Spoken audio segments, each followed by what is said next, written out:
श्री स्वामी समर्थ, श्री गुरुदेव दत्त. तर कालपासून सगळ्यांनी सेवा सुरू केल्या असेल. तर आपल्या तशा छोट्या काही ना काही फुलाची पाकळी घेऊन आपण सेवा सुरू केलेल्या आहेत. तर आपल्या मनात प्रश्न असतात, की आपण ह्या म्हणजे नोकरी मिळावं म्हणून आपण संकल्पयुक्त सेवा करत असतो. कोण आपली स्वामींसाठी सेवा करत असतं. कोणाचे काही प्रश्न असतात म्हणून आपण सेवा गुरूंचरणी आपल्या रुजू करत असतो. तर गुरुपौर्णिमा आहे. सर्वांनीच 21 दिवसाच्या सेवा कालपासून चालू केलं असेल. तसंच आपल्याला गुरुचरित्र पारायण ही सेवा देखील आपल्या घरात करायची आहे. ते प्रत्येक महिलांचं एक इच्छा असते, की आपल्याकडनं गुरुचरित्र पारायण घडावं. कारण त्याच्यातने आपल्या घरातले निगेटिव्हिटी दूर होते, पॉझिटिव्हिटी येते आणि एकदा तरी आपल्या घरात गुरुचरित्र ग्रंथाचं पठण हे झालं पाहिजे. आणि प्रत्येक महिलेचं एकच स्वप्न असतं, की आपल्या घरात आपल्याकडनं गुरुचरित्र झालं पाहिजे. तसंच आपल्याला हाही प्रश्न पडलेला आहे, की आपण 1 दिवस आपल्या घरात करू शकतो का? तर 1 दिवसाचं गुरुचरित्र पारायण आपण आपल्या घरात नाही करू शकत. तर 3 दिवसाचं आपण करू शकतो आणि एकतर 7 दिवसाचं आपण आपल्या घरात पारायण करू शकतो. तर 3 दिवस आपल्याला कसं पारायण करायचं आहे? तर आपल्याला सलग 3 दिवस आपल्याला संकल्पयुक्त पारायण करायचं आहे. मांडणी ही एकाच जागेवर ठेवायची. आपण ज्या चौरंगावरती मांडणी करीन, तिथेच आपल्याला पोथी ठेवायची आहे. 7 दिवस पोथी आपल्याला एका जागेवरनं हलवायची नाही. त्यानंतर देवघरासमोर आपल्याला पोथी मांडायची नाही.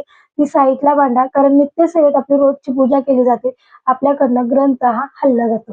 म्हणून आपल्याला पोथी आणि मांडणी ही वेगळीच करावी लागते गुरुचरित्र ग्रंथाची. त्यानंतर 2 बैठकीत आपण वाचू शकतो. कारण 3 दिवस म्हटल्यावरती अध्याय आपल्याला जास्त असतात. त्याच्यामुळे आपल्याला जवळ-जवळ एक 7 तास तरी आपल्याला लागतात. तर आपण जर 3ला बसलो तर आपलं 9-10 वाजेपर्यंत कंप्लीट होतं वाचन. आणि त्याच्यात आपल्याला ब्रेक हा घ्यावा लागतो. कारण आपल्याला वॉशरूमला वगैरे जावं लागतं म्हणून. आणि जर महिला असेल तर आपल्याला डब्बा असतो किंवा मग आपली लहान बाळं असतात. त्यांना बघून आपल्याला पारायण करायचं असतं. त्याच्यामुळे आपल्याला हे 2 बैठकीतच करावं लागतं गुरुचरित्र पारायण 3 दिवसाचं. आणि जर जेंट्स असेल तर ते एका बैठकीतही करू शकतात. पण आपल्याला एवढं 2-3 म्हणजे 7 तास जास्तच होतात.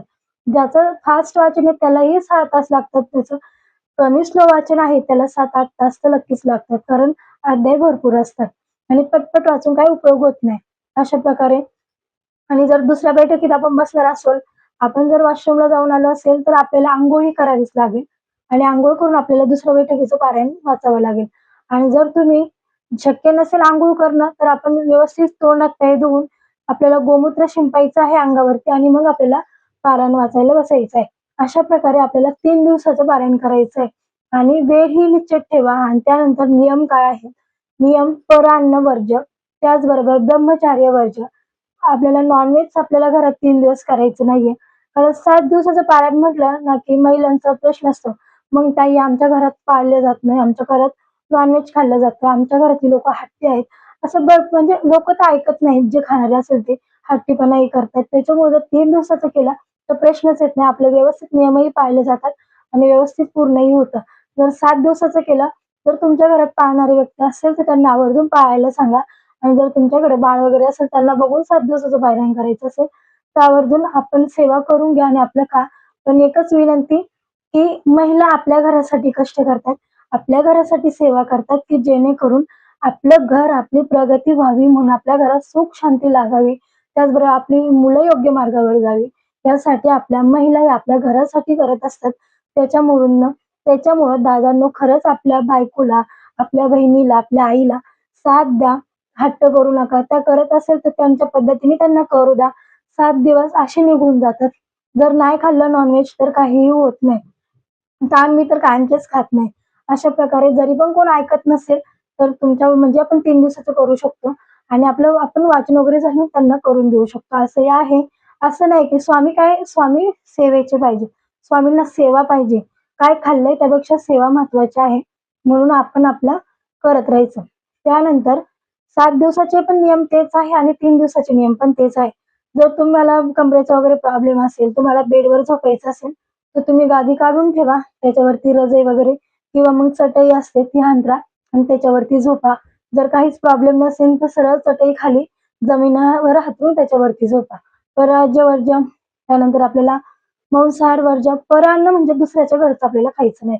जर तुम्ही बाहेर कॅन्टीनमध्ये वगैरे खात असेल, तर ते आपले पैसे देऊन खात असतो. आपण बाहेर कुठं गेलो खाल्लं तर ते आपले पैसे देऊन खायचं. पर-अन्न म्हणजे आपल्या शेजारची एखादी काकू, मावशी सगळ्यांनाच असतात. ते कशी झाली भाजी म्हणून आपण नवीन काय पदार्थ दिला तो देत असतो शेजारी पाजारी, ते खाणं वर्ज्य आहे. त्यानंतर कांदा, लसूण वर्ज्य आहे. शेपू, मेथी, पालक ह्या भाज्या सगळ्या हिरव्या भाज्या वर्ज्य आहे. त्याचबरोबर कडधान्य वर्ज्य आहे.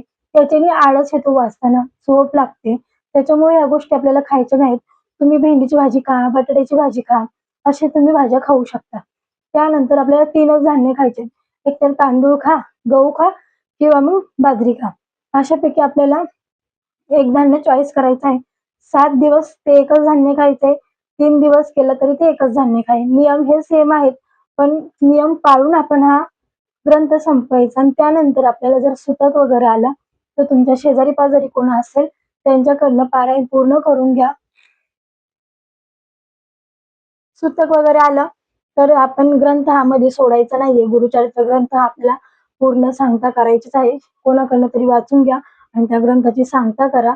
अमावस्येला सुरुवात करायची नाहीये. त्याचबरोबर अमावस्येला आपल्याला पारायणाची सांगताही करायची नाही. त्यामुळे आपल्याला असं व्यवस्थित पारायण आपल्याला निर्विघ्नपणे पार पाडायचं आहे. कोणाचं मासिक धर्माची तारीख असेल तर त्यांनी ती होऊन गेल्यानंतर करा किंवा मग जर लांब असेल तर आधी करून घ्या. अशा प्रकारे आपल्याकडे 22 दिवस आहे गुरुचरित्र पारायण करायला. कोणाच्या पुढे जाऊन जर 7 दिवसात जमत नसेल तर ह्या 7 दिवसात करून घ्या किंवा मग 3 दिवसात करा.